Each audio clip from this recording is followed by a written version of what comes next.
Robin, you started your career before most people even know what a career is. Yes. You started out as a child actor and even had your own radio show in New York City by age 5. Tell us a little bit about this, what you learned from this. Was it difficult, and how has it affected you as an adult? Well, a child doesn't know what's not normal, so that was my normal. As I grew older, I realized other children don't have this kind of life. They get to play more, they don't have so many lessons, they don't have rehearsals and all of this stuff. But it seemed my norm for a very long time. I knew very early on I didn't want to do this my whole life. I knew I wanted to write.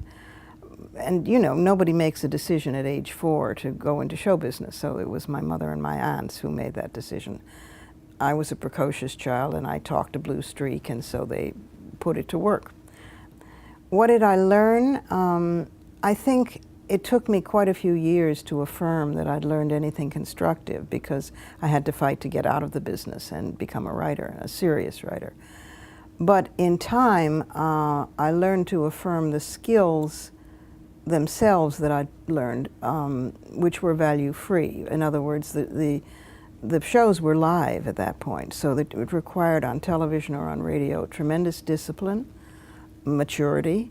You arrived on time, you knew your lines if there were lines, you respected your fellow actors, you were a professional. And that has, now that I can affirm it for itself, stood me in good stead. Also, there was a familiarity with media, which later on, as a political activist, I was able to adapt to the politics that I wanted to get across. As long as I was controlling the content, then it refreshed the skills. You left acting by 14 because you knew you wanted to be a serious writer. Right. And you had a lot of thoughts about the world that you wanted to start communicating. How did you know at such a young age that this was what you wanted to do, and then how did you pursue it to make it happen? Well, I didn't know that I could do it, and it wasn't that I felt I had so much to say. I'd read quite a lot. I was a lonely child because I was a working child, so there were fairly few playmates, who could adapt to my schedule. But there were books. So I grew up surrounded by books and passionately loving language. And writing, and what words could do seemed magic to me, absolutely magic. So I wanted to play with words. That's really where I came to writing. Not so much with something to say, because after all, it's all been said. But how, not the what, but the how. And the more I learned about writing and language, the more addicted I became. For the rest, how did I pursue it? Doggedly. I sent out my poems to literary magazines, and they all came ricocheting back. I could have papered my bathroom at one point with the rejection slips, and then finally one day got an acceptance. The old saying, it's 90% perspiration and 10% inspiration, and it really is. It's half the game is showing up. Who have been your mentors during your career, both writing and activism? Activism is easier for me to peg. Bella Abzug, the great congresswoman and stateswoman, was like a political mother, to me.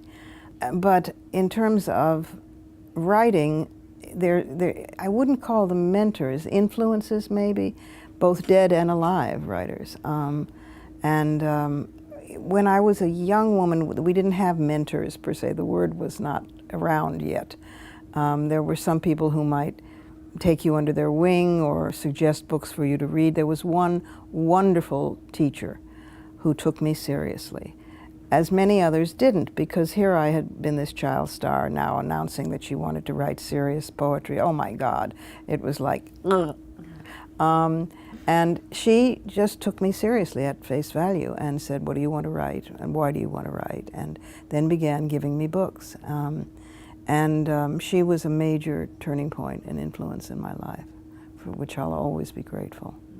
And you do that so much for other women. Now, yes. Now, it used to be, and this is this was changed by the women's movement, but it used to be, when I was in my teens and 20s, it used to be that every area had a token woman in it. Many didn't even have that.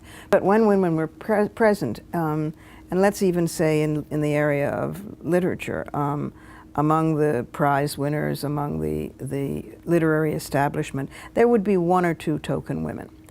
And those token women would want to be the only token women.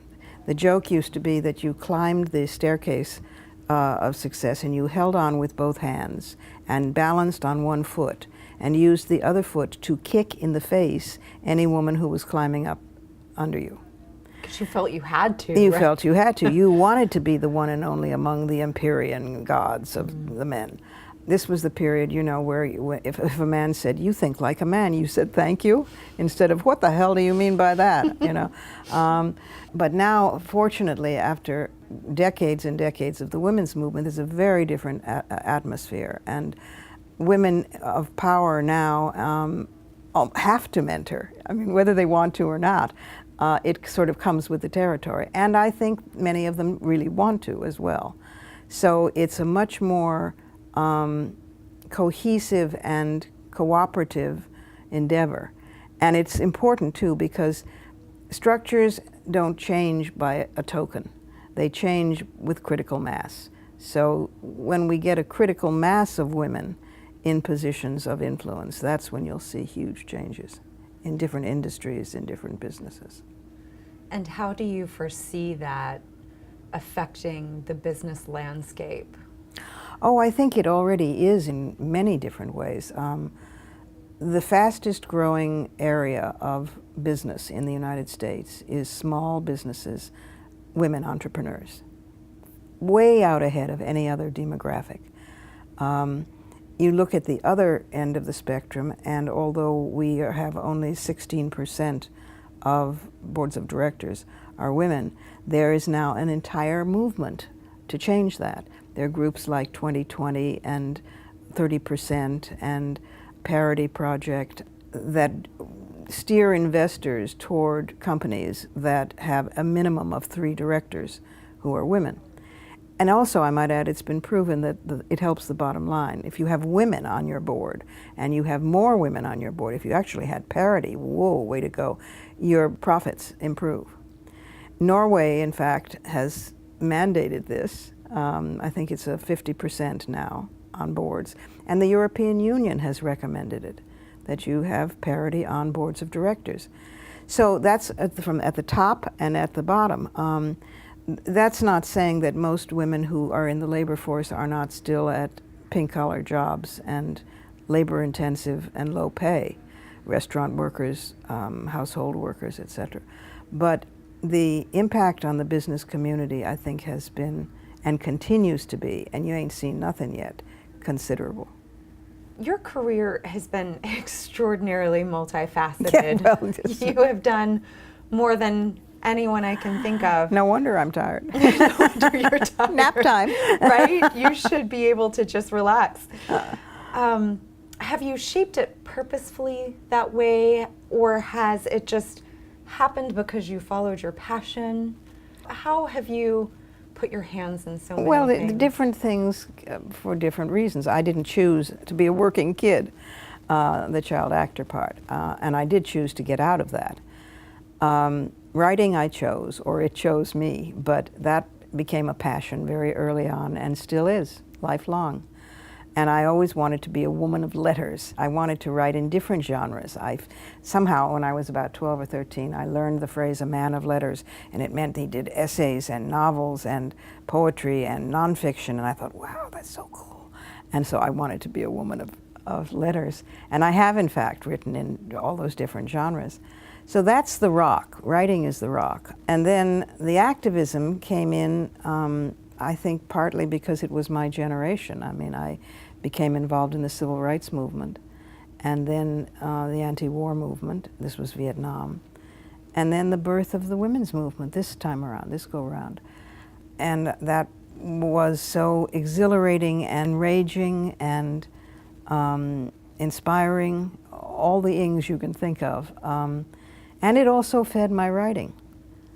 and vice versa, because I began to write out of women's experience in a way that poems had not been written before, using language that hadn't been written before. Menstrual, diaper. In the 60s, these did not make it into poems, so it was considered outrageous that you put them in a poem. So in a sense, the politics have fed the writing and vice versa. My best form of activism is still on the page, but it's very hard for me to say no to the other stuff as well. What do you think was the most important element of your education? Well, I had this weird education because I didn't go to standard school because I was working. So I was privately tutored. And that meant that I didn't have a well-rounded education. I had a well-focused one. And some of the tutors, not so much. Some of the tutors, like, life-changing. But you couldn't do science, for example, with a private tutor. So by that time I knew I wanted to write anyway, and so it became very focused on literature and on writing. There were many, but I can give you one example of a telling, life-changing moment. The teacher who made such a difference in my life by taking me seriously, at one point I was reading Yeats, the great Irish poet, and I was in that, oh my God, I'll never be able to write anything like this. This is so wonderful, and I'm just a piece of, can't stand it. And she gave me a Yeats variorum. You know what a variorum is? Many people don't. A variorum is a collection of a poet's work in all the drafts that make up a poem. So suddenly, a famous poem of Yeats, Easter Sunday, or one of his great poems that you think of as a finished, perfect jewel, suddenly you see its emergence through 744 drafts as he works it and works it and works. And you look at the first draft or two, and they're dreadful. And it gave me such hope, and such, oh my God, and such dedication to work, because if he could do it, I can. But in other words, these poems did not spring from his brain automatically. They were the result of perspiration. And that was a very important lesson to learn. That's so valuable on so many levels. I wish that we could have something like that in business, and just to be able to see people's failures and then how they went to the next draft. It's very important. You're absolutely right. We don't see that in our society very much. No, we don't. And one of the things that I do in talking to younger women is talk about mistakes I've made, mistakes the women's movement has made, things we could have done better.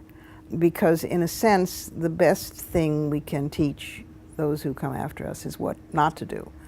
They have to discover what to do. But you can say, here's where I really screwed up over here. And that's incredibly helpful. The freedom to fail is something that women have been denied. And any other disadvantaged group, you get one chance, if that, and if you, for some reason, louse it up, that's it. So the freedom to fail is an extremely important freedom, maybe more than the freedom to succeed. What advice do you give young women who are emerging into the business world after college? I sort of skirt the business world, being a writer, so I've been freelance most of my life, and an activist. Two areas of work or performance or whatever you want to call it that are not necessarily grown up like the business world is grown up. Nonetheless, the business world is changing and loosening, and people are working at home, people are sharing jobs. It's a very different atmosphere now. So with young women, I tend to say the same thing to those who would go into the business world as to anything else, which is, what are you passionate about? What do you really care about? What if you couldn't do anything else but only one thing? Would that one thing be? If you can find it, and it may change over years of your life, which is fine. People go through different phases and periods, transitions. But if you can find it, when you find it, hang on to it for dear love, because that's something that you will do better than anything else.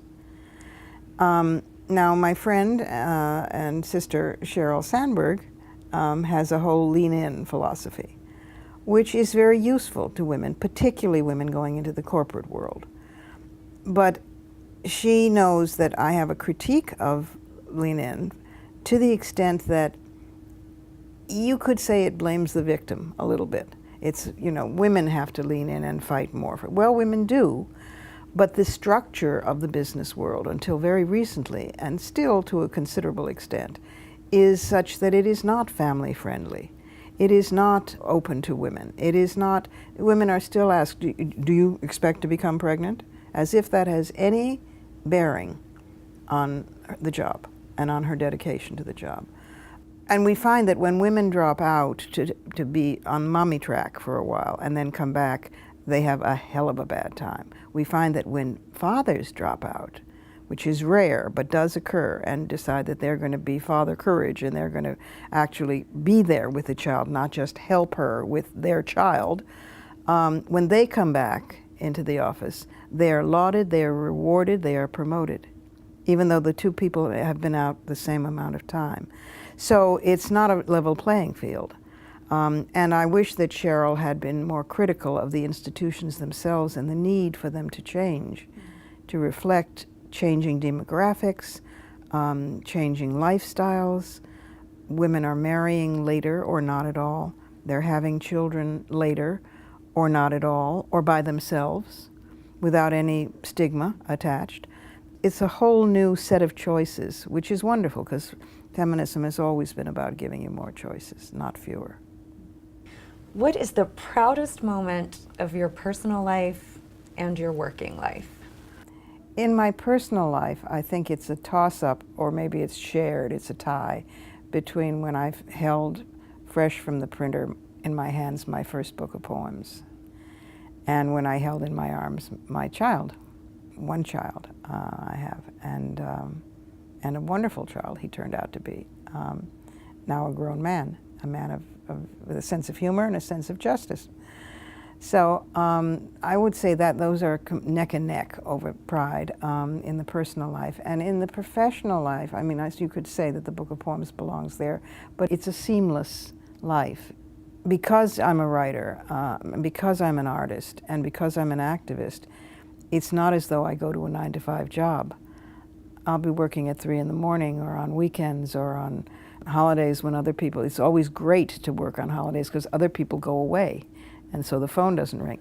So it's an upside down, much more free life, which I've chosen precisely for that reason. The sacrifice that you make is in terms of being solvent. So sometimes you're very poor, sometimes you're broke, sometimes you can't make the rent. What you're doing is buying time to write as an artist, and that's been worth it, very much so. In my professional life, maybe it isn't the proudest, but it's as close to it as I can come up with right now. I wrote a sort of prose poem called A Woman's Creed. I wrote it before the Beijing conference, and it was translated immediately into 13 languages, and it became sort of hotcakes and was all around. And I hadn't copyrighted it or anything, and I was delighted. And then a year or two later, I was in South Africa in the townships working with women and interviewing women. And I turned the corner in this tiny office, and I saw this poster up on a wall that was the Creed. And I couldn't believe my eyes, and I turned to the woman who ran the shelter. This was a shelter for battered and raped women. And I said, where did you get that? Do you know what that is? Or she said, I don't know, somebody brought it in and we all fell in love with it. And I don't have any idea who wrote it, but whoever that woman is, she knows my heart. And this was a black African woman in Gugalutu Township. And I said, I wrote it. With tears coursing down my cheeks. And we looked at the bottom of it, and in very, very, very, very tiny print, yes, it said, written by Robin Morgan, and the date, which was completely unimportant because the words had found their way to her, and had expressed her reality. And so we both cried and hugged, and all the women cried and hugged. That was a pretty good moment. Robin, you're a top leader of the American women's movement, the international women's movement. What makes a good leader? And do you think that leaders are made or are they born? Oh, I've gone back and forth on that one a lot. I think they're born only to the extent that some people have faster metabolisms and more energy than others, and it requires a fair amount of energy. Like not sleeping for 7 weeks in a row and never getting to wash your hair. But mostly I think it's learned, and I think what a good leader does is listen.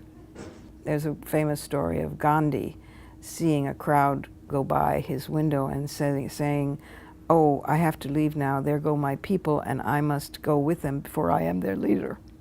I think in a sense that's very true, and if you sort of try to channel, if you listen, in my case, to women, hundreds of thousands of women in different languages all over the world, their stories. It's just a matter of stories and a matter of being open to recognizing that they are us and vice versa, however different they may seem.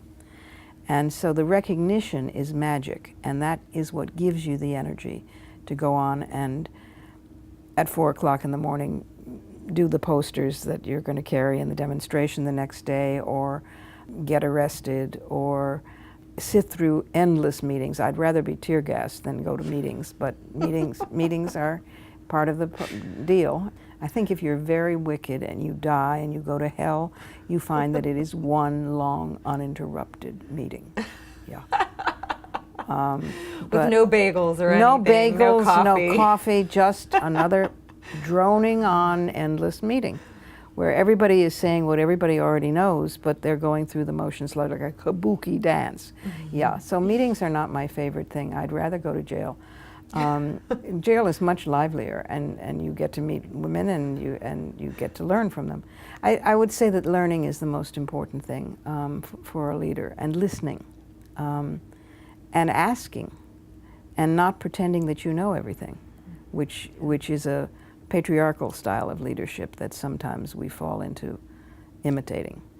There's nothing wrong with saying, "I have no idea, let's find out." In fact, it's very endearing. And by the way that you go about finding out, that's how people around you learn. So they imitate, you're modeling for them different kinds of behavior. And that's, I think, largely what a leader does, which means that you better take it seriously and walk the walk, because somebody's watching if you're modeling, and you owe them the real thing. When I think about the name Robin Morgan, I think revolution. Okay. How does one go about starting a revolution, whether you're in journalism or as a writer, an activist, as a business person? I don't think, at least in my experience, you don't go about starting it, because if you did, you'd run screaming in the other direction. Some of the most courageous things that I've found myself doing, I edged into sideways without looking quite where I was going, suspecting that if I looked directly at where I was going, I would run screaming in the opposite direction. So instead, I just sort of edge on anything. Well, maybe I'll do another anthology. That was pretty exhausting last time around. Maybe this one will be international and have 80 countries. Oh my God, I could, but so-and-so would be a good contributor, but I'm not going to do it. But so-and-so, and you seduce yourself in that manner. So I don't think, certainly the profound kinds of societal changes that feminism addresses and that kind of revolution is very different from male-led revolutions. It's not tanks in the streets, and it's not, if it bleeds, it leads. It's a real deep consciousness shift in how we all deal with power, not power over, but power to. And it ranges from our personal relationships to how we raise our kids, to the workplace, to you name it, it's everywhere. So that means that it's tiring, and you have to find spaces where you replenish.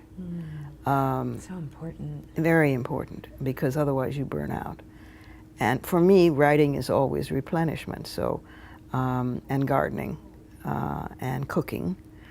There's a secret Martha Stewart buried inside the fierce feminism. I love to cook and bake, but those are my little Zen practices that when I'm otherwise crazed with pressure, I can do and that relieve me. But in terms of making radical change, it doesn't even seem that radical to you. You know, at the time it seems common sense. Well, women have a right to control their own bodies, so reproductive freedom. Or why do they blame a rape victim somehow because it must have been her fault? When a man is held up and mugged and his watch is taken, nobody says to him, well, you were wearing a watch. You must have asked for it, you know. There's so many of these, and it's just, this is the nose on our face. This is common sense. This isn't radical. Surely, if we present it well and fairly and explain, everybody will see. And then there's the big shock, which is that people who have vested power in the status quo see and come after you. And many people don't get it or don't want to get it because they're mired in habit. And then many people do get it, and many people have been waiting all along, and the minute you give permission to ask those questions, they come uncorked with wonderful rage and energy, and then you have a movement. Mm-hmm. So that's how it, you know, it's a catabolic process. It isn't one person saying, I'm going to make a revolution today. If it is, watch out. What are some tips that you might have for things like networking to gather the right team? Because I know that, you know, looking at your career, you've always surrounded yourself with the best and the brightest. Not always. No, there have been a couple of disasters. A couple of disasters. At one point I thought, I always hire my mother. Why do I always hire my mother? That's not good. That's fantastic. And then I know somebody else who in fact always hires her daughter, and that's not good either. But I have been fortunate in the teams that I've worked with, and you have to adjust. And if something is not going right, the sooner you acknowledge it and deal with it, the better. I look for the same passion that I feel about it. I mean, the Sisterhood is Global team, for example, that was a 13-year project. And by the end of it, we were living in the office. We had little pallets there. We had a resident dog and a resident cat because nobody had a chance to go home and feed the cat or walk the dog because we were on deadline. So there was a real family feel to that. And we were there at 5 o'clock in the morning. We were there at 3 o'clock in the morning, working from the night before. So when you get that kind of passion, then you know you're fine. I'm not interested in people arriving at 9 and leaving at 5. I'm interested in people who, I don't care if they're there for 1 hour, or they're not there at all, they're working at home, or they're at the beach somewhere, as long as the work gets done. And as long as the work gets done with excellence that it deserves. I will tell you a wonderful, happy story about a former intern from the Sisterhood is Global. She was very young. She was new to New York. Her parents had just come from China, and they had been living in the Midwest, and they were born-again Christians. And she came on a scholarship to New York and knew nobody. But she discovered she was quite lonely. And she discovered that there was an internship open at Sisterhood is Global, and that sounded interesting. So she came to us, and she then, in a sense, never left. She came to us and earned her credits working as an intern. Then she came back as a volunteer and worked with us to the end of the project, another 3 years. She was always extremely bright, and she decided she loved research, which is what she was doing with us. She has turned into one of the senior women at J.P. Morgan Chase, and she heads the global research division. She has 1,000 people working under her. And when she was asked, I think it was by Forbes or the Wall Street Journal, have you ever had a woman boss? She said, I've only ever had one woman boss, and that she named me, which I think is so flattering, and I didn't think of myself as a boss. We reconvened, we re-met recently and had a wonderful dinner, and she mentors women left, right, and center and tries to bring that with her into being one of the senior women at J.P. Morgan Chase. Wow. You just never know the impact you'll have, Never, and where, and never. what stage of someone's life. No, it's extraordinary. And she was always very shy, but incredibly hardworking, and she still is. But that sense of real excellence of whatever I'm going to do it really well. And she said, I guess in a strange way, I'm still researching international affairs, except I'm doing it about finance. But she has started a number of projects that particularly have impact on women and girls in the global South.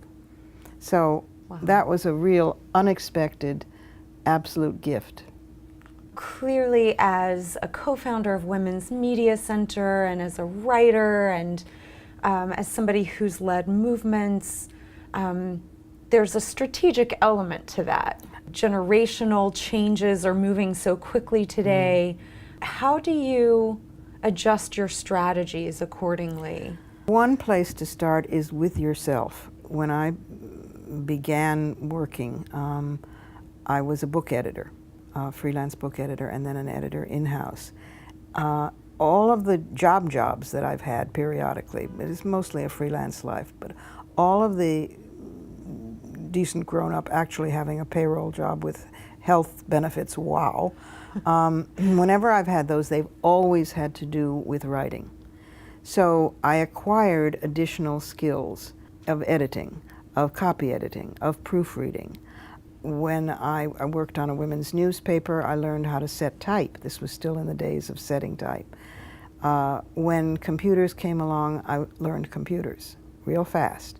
If it has to do with communications, I want to know what it is, because that is, these are my tools. So I'm on Facebook and I'm on Twitter. I draw the line at 5, 10, 15 others because there's just so many hours in the day, and if you are on all of them, you have nothing to tweet about because you're not doing anything else. And I don't have the patience for that. But the technology has changed everything. The technology has changed the pace at which you function. It's democratized getting the word out because people have blogs, people have online fora. It's a totally different world, and I think it's a wonderful world. It's great for research, it's great for communications, it's great for marketing. I'm not the greatest marketer, but I am. When I have a book coming out, I do promotion and publicity and a book tour, and now Facebook. Twitter, I have a website. In other words, I use the internet in the most modern way possible. It's a joke with my younger friends that I'm incredibly cool, spelled K-E-W-L, cool.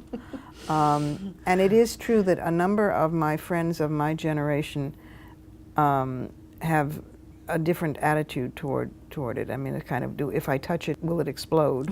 Or I do the email, Robin, but I have never done the Google.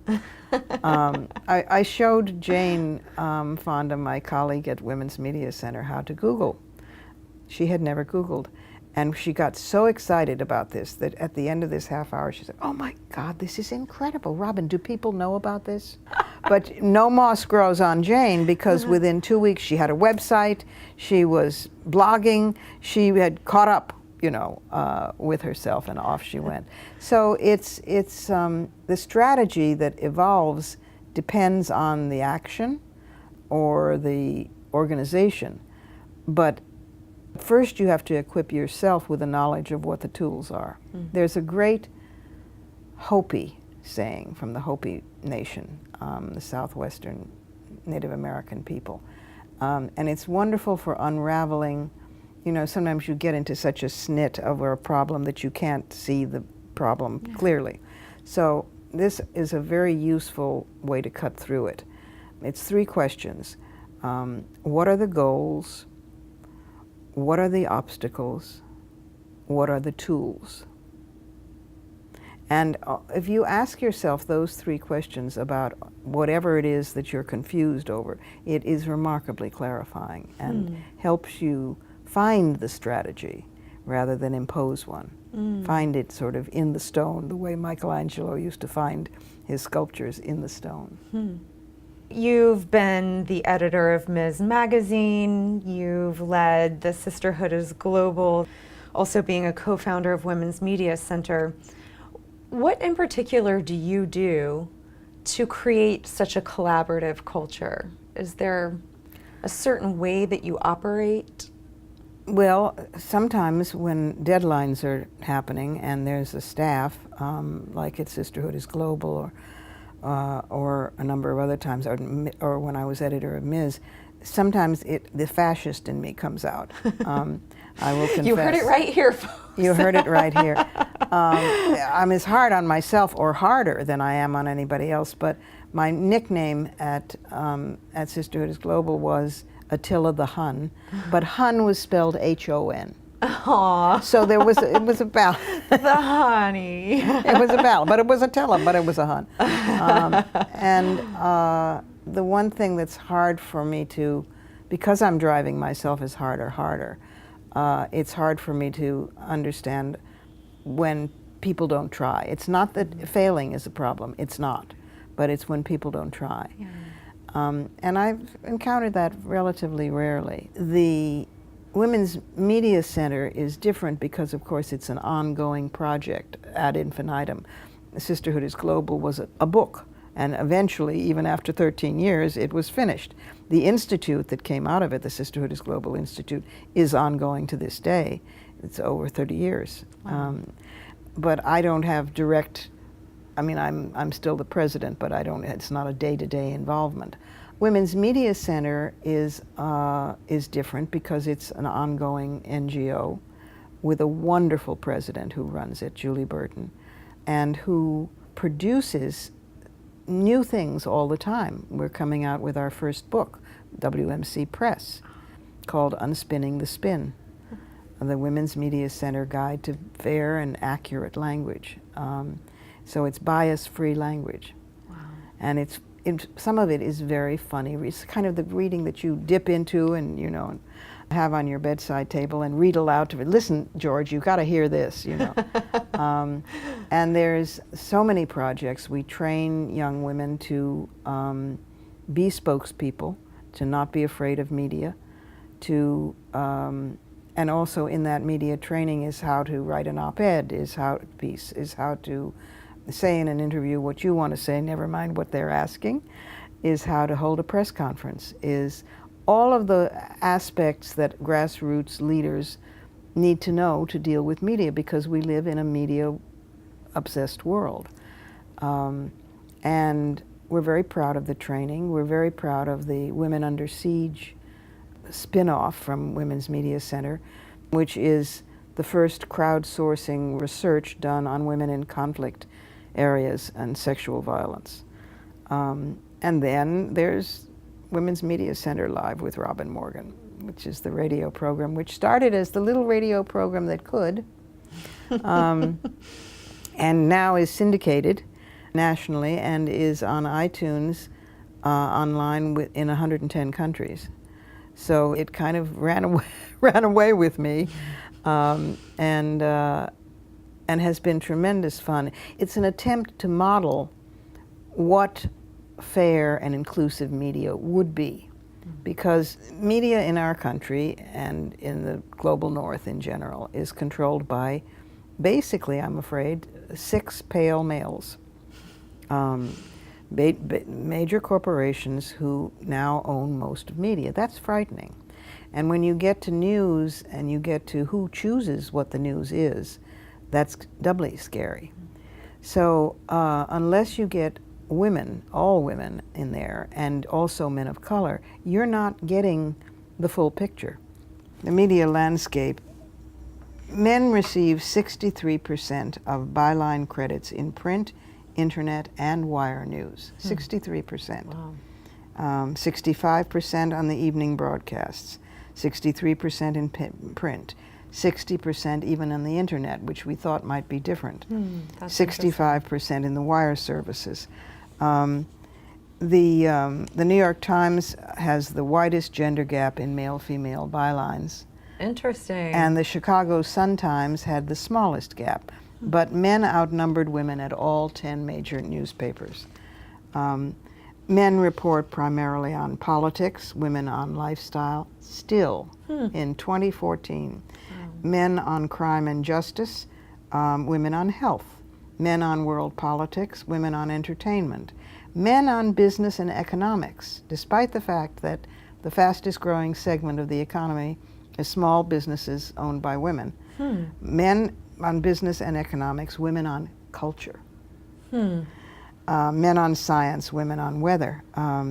So, I mean, this is terrifying. Here are more examples. As newsroom staffing declined 6.4% from 2011 to 2012, the overall tally of women staffers continued to hover at 36%, a figure unchanged since 1999.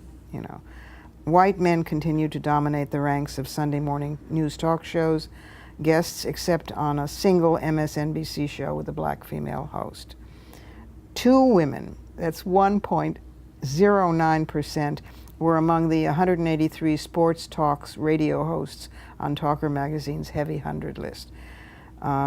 And when you get into sports, it's just really male wall to wall. out of whack. But then you get into a whole bunch of other things. In the top 100 films of 2012, when women had fewer speaking roles than in any year since 2007, females snagged 28.4% of roles with speaking parts. We don't get to say as much even in movies.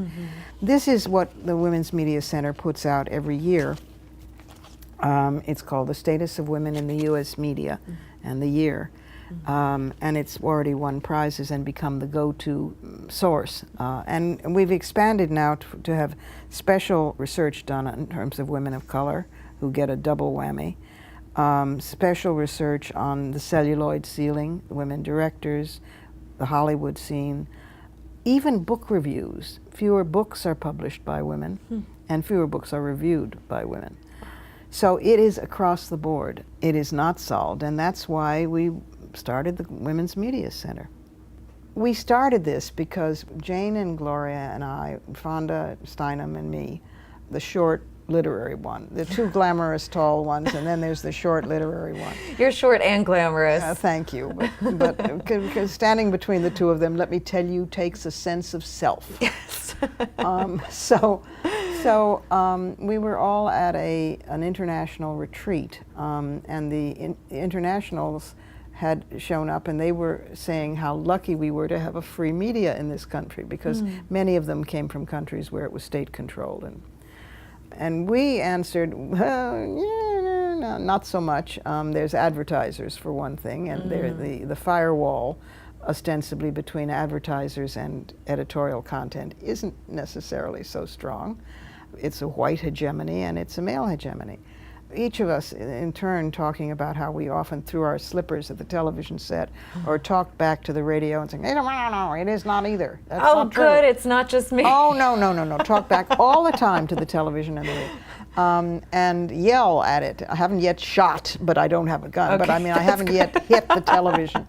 But it's very upsetting, and the sexist comments that are made and so forth.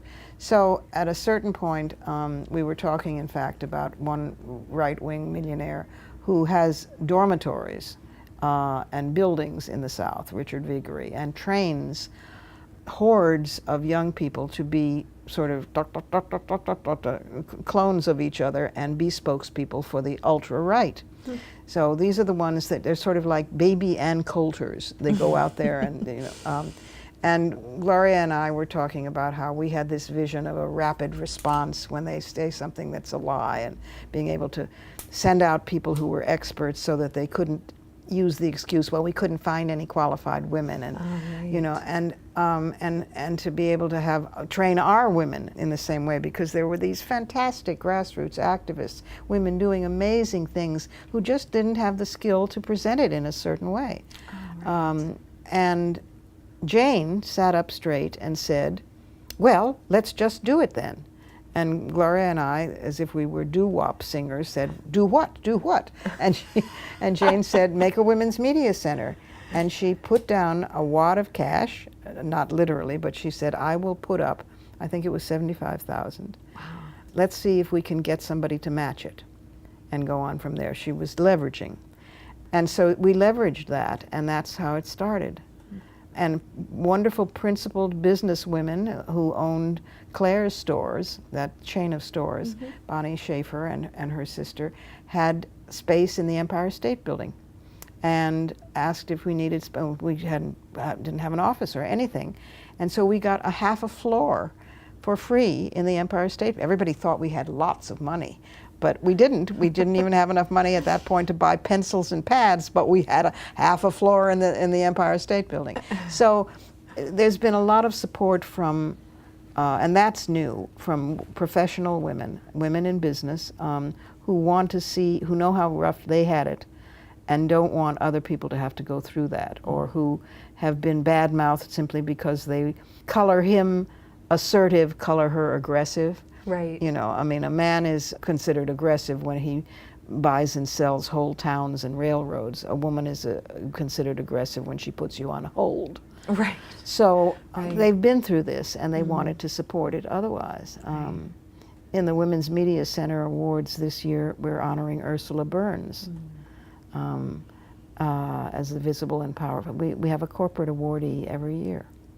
What you're doing at Women's Media Center, what's the impact on the business world? What are you hoping the impact will be, and what have you seen? Smart companies have been picking up on this. Dove, which I think is owned by Unilever, you know, starting that entire series of commercials on real women's real bodies. Yes. And some were plump and some were lumpy, and they were all different colors and races, and they were older women as well as young women. Everybody was not lithe and lissom and stunning, and women just loved it. And there are a number of companies that are trying to set up sort of meetings for the women in their company with feminist leaders.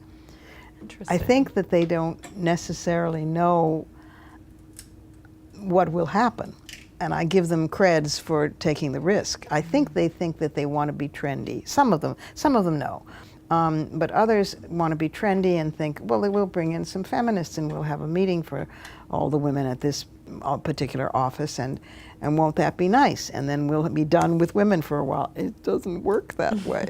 We're not going away. No, we're not going anywhere, and where we go, we sow seeds. And that's something I think that's important in any field, including the business world, which is, it pertains to your question about leadership, it pertains to your question about strategy, and it may be a question of temperament. I don't even know, but I think it can be learned if it isn't temperament.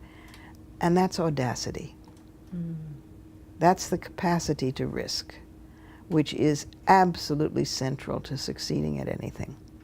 If you're not willing to take that leap, if you think you know where you're going, then it's a boring route to take. I used to have a little sign that I'd made up. The motto for Sisterhood is Global for those 13 years, and it was simply, only she who attempts the absurd can achieve the impossible. Because at times it did seem like this was an absurd task. But audacity is something that I respond to in others, and am proud of when it's operating well in myself. It has not always operated well, but when it is, it's a very good thing, and it takes you places where you wouldn't have imagined you could go.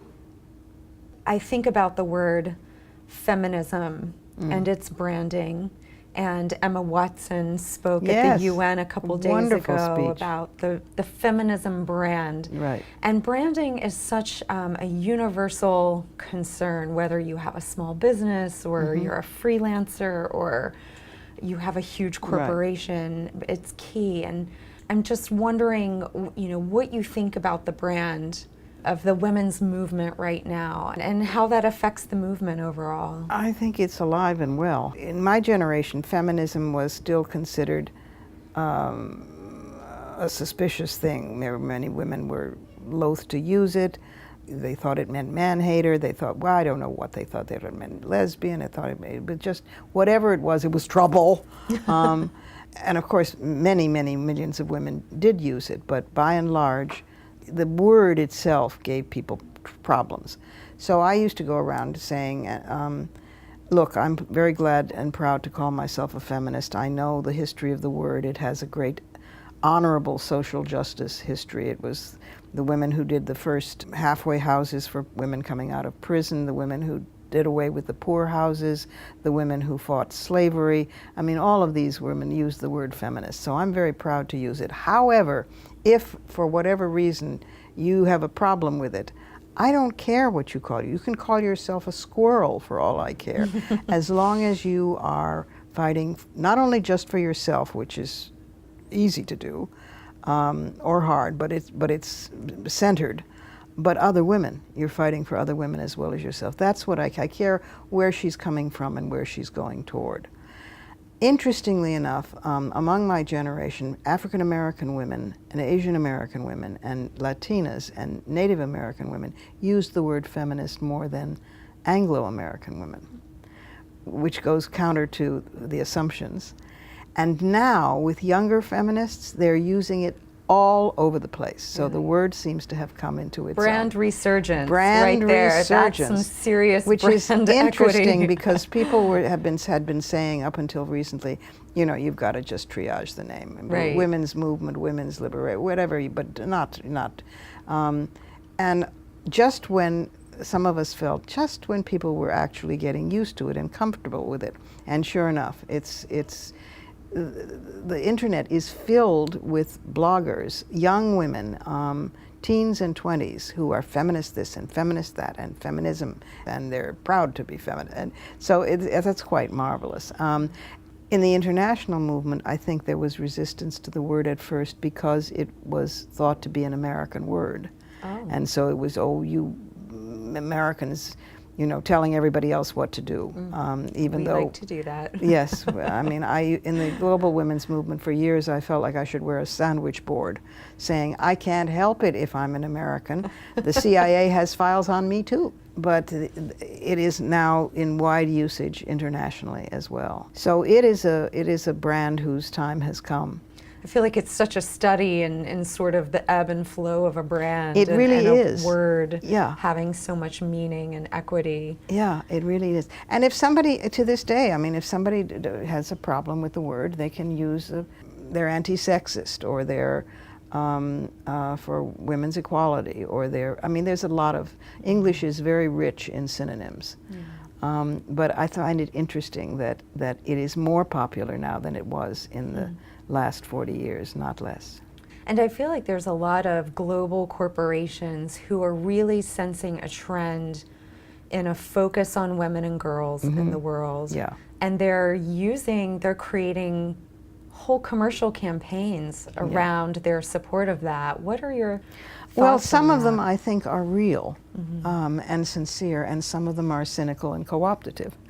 And so you can't impose one rule on all of them. I look to what a company is doing. If they have sweatshops in Asia or maquilladeros in Mexico where women work for $1 a day, if they are doing that to women to produce their product, I don't care about all of their fancy commercials or their PR campaigns. We see right through them. But if they are trying to walk the walk, then I think they're deserving of our support and of a girlcott. A girlcott is the opposite of a boycott. A girlcott is when you actually go out of your way to patronize or matronize, I suppose, a product and a company. I mean, recently, for example, on the radio show, I was doing a commentary about the domestic violence scandals in the NFL, and I called for a boycott. The owners will not change because all they care about is the bottom line, and they're making billions. So you need to hit them where their pocketbooks are. And I listed many of the sponsors: Anheuser-Busch, Ford, GM, Brown Razors, and so on, and suggested that listeners write to them and say, we will not patronize your products until one of two things happens. You stop sponsoring the NFL, or you pressure the NFL to have a genuine zero-tolerance policy on beating women and children. And that seems to have caught on. So there are ways in which, as consumers, I think that we can affect good policy in companies by supporting the ones that are sincere and encouraging them, and by seeing through the ones that are not as sincere and by letting them know that. And the ones who don't even try, then we have to start from the get-go. Let's talk more about Women's Media Center Live. Okay. Just syndicated nationally. It's being delivered to 110 different countries. Yes. It's on iTunes. It's just exploded, and it's just moving into its third season, right? Yes. How did this happen, Jennifer? I mean, So how did this happen? Because audacity and going in sideways, not really looking what I was doing. There's one executive producer who is our president, Julie Burton, the president of the Women's Media Center, Crystal Williams Chancellor, who is the senior producer and who helps with the booking. But it's a tiny staff. The three of you. Yeah, kind of. And then there's our wonderful founding sponsor, Regina K. Scully. But we're thinking to expand this year. I want to do more remotes. I want to do more. I'm going to begin to build a stable of correspondents so that there will be sort of specialists, an entertainment correspondent, and a millennial voice of the young feminists. And so forth, and do more traveling, take the show on the road a bit. But the formula has been pretty much the same from the beginning. I mean, I do my commentaries, which, depending on your view, are either outrageous or terrific, or legendary or notorious. I don't know which, but I let a rip. It is an honest show. And if the aim is, as it is, to model a different kind of media that tells the truth. This is like no other radio. The Huffington Post called it talk radio with a brain. And so I think the show does have a brain, and it certainly has listeners who are very loyal and very challenged and want to be challenged. I mean, we go for the highest common denominator, not the lowest. And the amazing thing is that we've had world-class guests. I see somebody who is on Rachel or Jon Stewart, and we did them last week or something, you know. So, Wow. So far we've had one male in 3 years, and that was Jimmy Carter. Because was it about his book? It was about his remarkable book, in which he flat out says the women's fight for equality is the most important human rights struggle on the planet today, and everything else stems from it. Oh my God, this 89-year-old man, he's bless his heart. So he has been my first and so far my only male guest, but the women who have been on the show are amazing. We have our share of movie stars, but they're there for who they are as people and for some cause that they're dedicated to. Deborah Winger came on because she wanted to talk about fracking. Kathy Bates because she wanted to talk about being a director, not an actor. Obviously, Jane has done the show a number of times. Marissa Tomei wanted to talk about embodying goddess imagery in her parts, you know. So those are the sparkly sort of types. But then Christiane Amanpour, Charlene Hunter-Gault, senators, congresswomen, Sheryl Sandberg, business heads have come on the show, Sheila Johnson. And CBS is the network. Now radio? we've left CBS because we're syndicated, so we get CBS Okay. back in the syndication, but we're Okay. not exclusively with them anymore because now we're on 9,000 stations in and around the United States, plus the 110 countries. So, What is it about your brand that you think attracts these people? that they're respected and they can be themselves. I'm not interested in glib questions. It's neither a puff show, sort of like, you know, Larry King was famous for saying, "You're just wonderful, wonderful." It's not that. On the other hand, it's not a gotcha journalism either.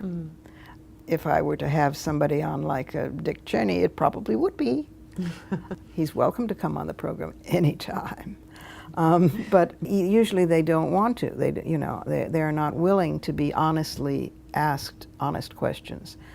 And I ask questions about personal lives as well as political lives because they really are with women sort of seamless. And the big names who are on the program, international names as well as national, are balanced by what is even more important, which is the grassroots activists. So Right. the first woman, you know, to do such and such in her community, or the woman who worked with Dr. Tiller for 7 years until he was assassinated, was for performing abortions in Kansas, and who is now right in the same town in Wichita opening a clinic. And despite the death threats and everything else. Wow. And so I asked her at a certain point, are you afraid? Because it's on everybody's mind, and nobody had asked her that. Really? Nobody, you know, because I guess it was a fear of being intrusive, and I asked it as delicately as I could. And she thought for a minute, and she said, yeah, of course I am. I'm scared, and I'm scared for my 14-year-old daughter, and I'm scared, you know. But I can't let that stop me. And I said, so is it a feel the fear and do it anyway kind of thing? She said, that's exactly what it is. It's a sort of free space. So Lily Tomlin comes on and decides she's going to tell the story of how she first fell in love with Jane Wagner, who, of course, wrote her great Search for Signs of Life and Intelligent Life in the Universe. And people talk about their personal lives and their political lives and the weaving of the two. It's not a, it's against compartmentalization. I think that's appealing. That gritty honesty and just Yeah. really addressing subjects. Yes. When I was editor-in-chief of Ms., I vowed that if it was going to go under, it was going to go under with a bang, not a whimper. And we were going to publish international stories and investigative journalism and first-rate quality fiction by Margaret Atwood and Toni Morrison and you name it. And I couldn't be the only person alive who would want to read that.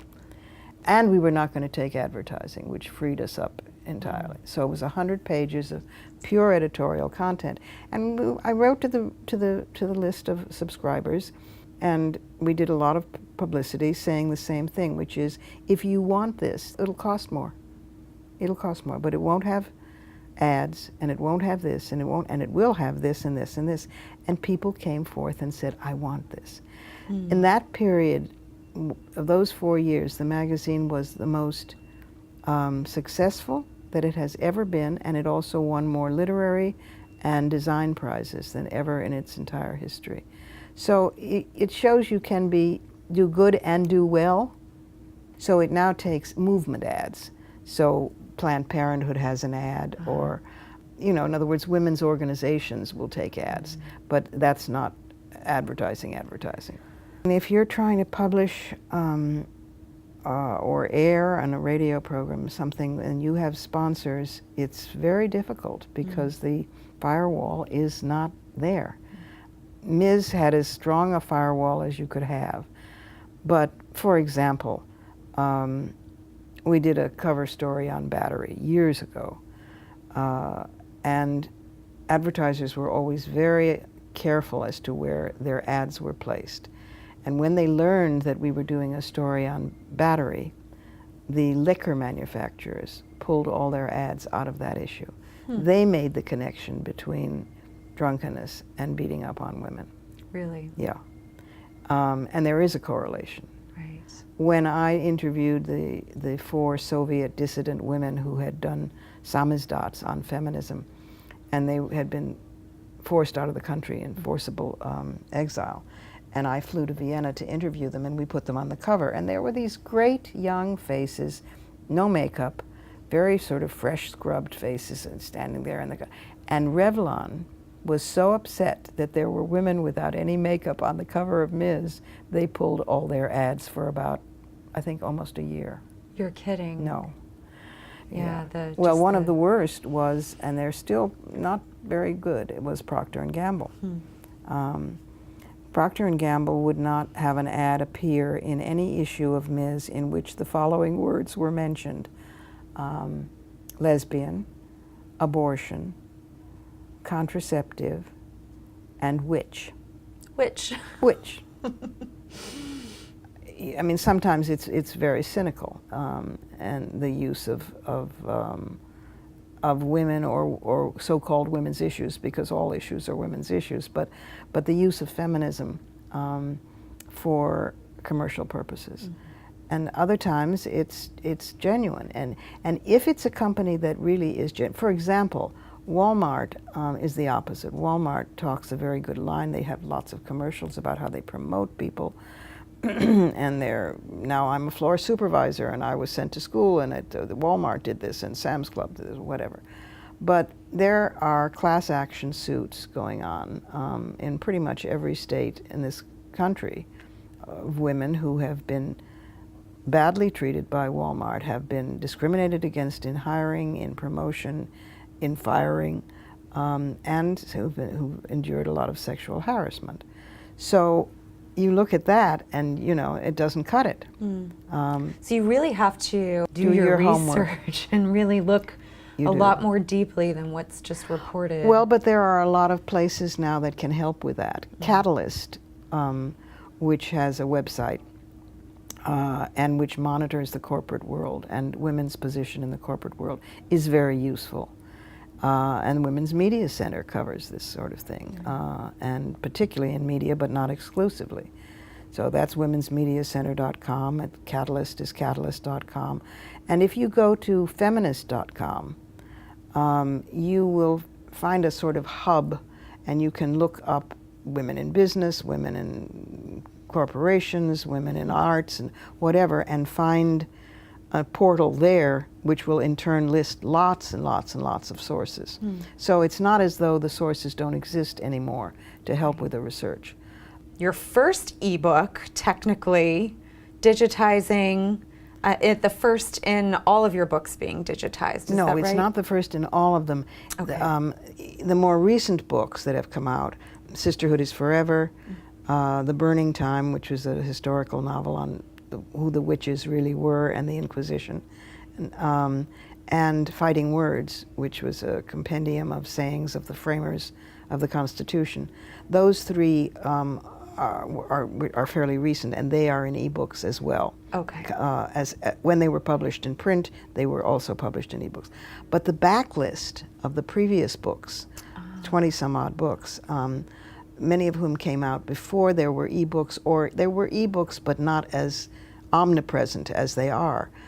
So the entirety of the backlist is now going into digital. And the first to come out in October is The Demon Lover, which was a bestseller. The Roots of Terrorism is its subtitle. And it will be rapidly followed by books of poems and books of fiction and books of nonfiction, The Anatomy of Freedom and many others. And then next March, Sisterhood is Forever, the third one, is already in digital.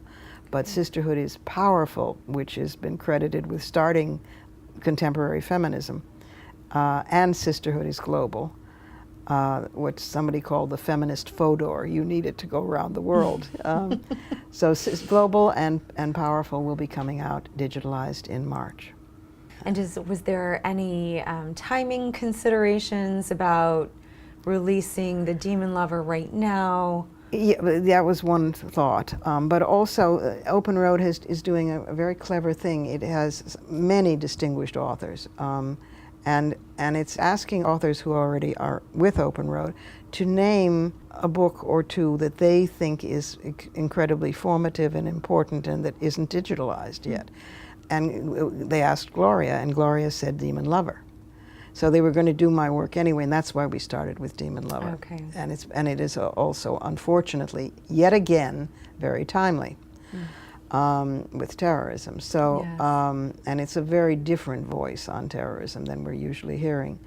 But the rest will be coming out in short order after that, and it's quite thrilling. So we can look for a series of releases of the digital versions. Yeah, and I'm writing prefaces to new prefaces are? to most of the nonfiction books and to the new and selected poems, and to sort of place them to the memoir, to place them in a context of when I wrote them and look back and tell some behind the scenes stories about how they got written. And so there will be the bulk of them will be out, I think, by the end of the year, and then the anthologies next year.